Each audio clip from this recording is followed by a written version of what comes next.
Welcome to Wednesday on All Things Futhark. I'm your host, Raffin Nordry, and this week's topic was suggested by Rose Gypsy, using the runes in magic. Her question was, how do you use runes in magic, including, but not limited to, bind runes, Galdr, scythe, evocation, and etc., and explain how and when you use each.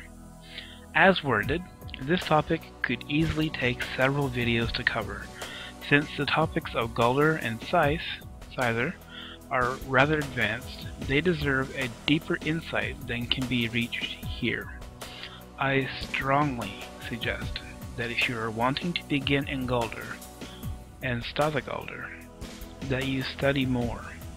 Be very aware of your intentions and understand that you will be working with the runic forces in a more direct way, and on a level of energy that is received and transmitted through your nervous system. Be cautious, but seek wisdom, learning, and fun as you grow in your capacity to understand the runes on various levels. Perhaps start with the vocal patterns in Galdr and get accustomed to the energy flows there before moving into Galdr. A personal note for this video: I will not be explaining each thing as I have in past videos. If something I mention is new or confusing, please do not hesitate to ask. Onward, the Valkyrie call to us. Some years ago, my wife and I decided to do some stretching together. We also wanted to incorporate the runes in this activity. We looked to runic yoga, as it was described in Edward Thorson's book, Rune Magic. In the end, we devised our own methods, as we were not wanting something as in-depth as was discussed in the book. Now, we did choose to use the Elder Futhark system of runes, and we used each physical position in turn. Some days it was enough to concentrate on the first 8, while other days we completed the entire row of 24 steps. As we would stretch into the runic posture, we would hold it momentarily, and then intone its name. If we were doing something more in tune with, say, the practices of Galdr, we would have included various chants or poetic verses. Keeping it simple made it fun and interesting. We found that the inclusion of the 4 cardinal directions offered a variety, and I felt a difference in the energy flows. Overall, the experience was good, and I think it is something we should reinitiate. If you have access to Edred's book, Futhark, a handbook for runic magic, then you will be able to get more information about the postures and the accompanying Galdr. You have seen how to use the runes in bind runes, talismans, divination, and gain some insight on runic deity. On my personal channel, I have a video about creating rune scripts, which also lends well to the creation of bind runes and talismans.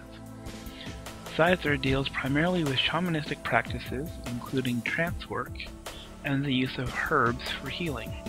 Scyther offers a way to make direct contact with other worlds and beings such as Valkyrie, the Seer, and other personal beings like the Fetch.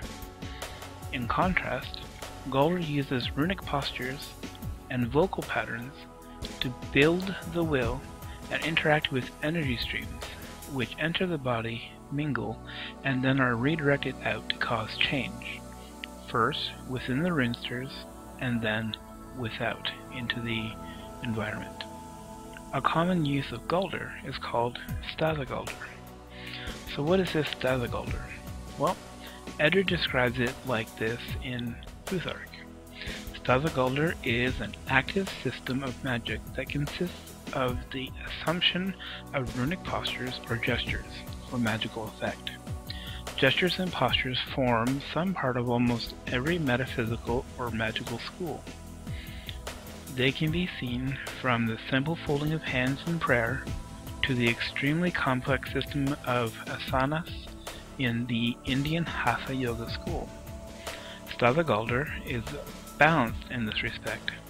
The number and intricacy of the postures are varied enough to be expressive of the wide variety of forces present but none require extensive training or straining of the body. The overall aims of the Stadagalder are: first, control of the body through posture, Stada; control of thought through song, Galder; control of breath, control of emotion, and becoming aware of the rune realms and the worlds. And the sixth thing it does is control and direction of the will. For more information about this kind of thing, I would suggest looking into some books, but also online. Take a look at Stadagalder on Sunnyway, and I'll put the link in the description. So, we will look at the rune Algies as an example, and we will see what we can accomplish with Rune Magic.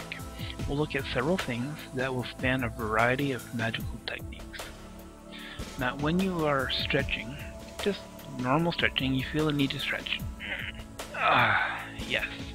You will often take the Algies Stada quite naturally. Now, stretching, like yawning, is a way to energize the body and has a rejuvenating effect throughout your entire system. To use Algies within Stadagalder, you would strongly visualize and feel energy being received in through the palms of the hands and your head and through the bottoms of your feet. This would then be grafted with and manipulated by the will. You would then either internalize this to strengthen the Hmingya, or send it outwards and upwards through the palms of the hands and the top of your head to effect changes in your environment, mostly on a level which is energy. Don't be thinking you're going to be Harry Potter. And now, there are various things you can do with Galder. I won't get into it very deeply. My microphone kind of sucks, so you would say, use the word Algies, the name of the rune, and you could chant it out, Algi, all the way through, and you would continue to control your breath and your thought and your emotions and so forth. You could also use the vowels as they appear in the runic row. So they show up in this order: U, A, I, E, O, or Uruz, Anzuz, Isa, Awaz, Osila, or Osala. Using Algies as an example, you could use these and chant them out. You would say Uz, Az, Is, As, Oz, and then go backwards. Oz, Is, As, Az, Uz. Those of you who are paying attention know that I messed up. I got two of those backwards. Now, some magical uses for Algies is protection and defense, in case you're being attacked, which does happen.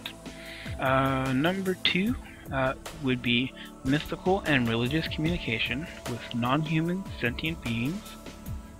Number 3, communication with other worlds, especially Asgard, and the cosmic wells of Uther, Mimir, and Virgilmir. Strengthening of the Hmingya, which is described as magical power and, quote, luck, end quote, and life force. That's what Algies can be used for.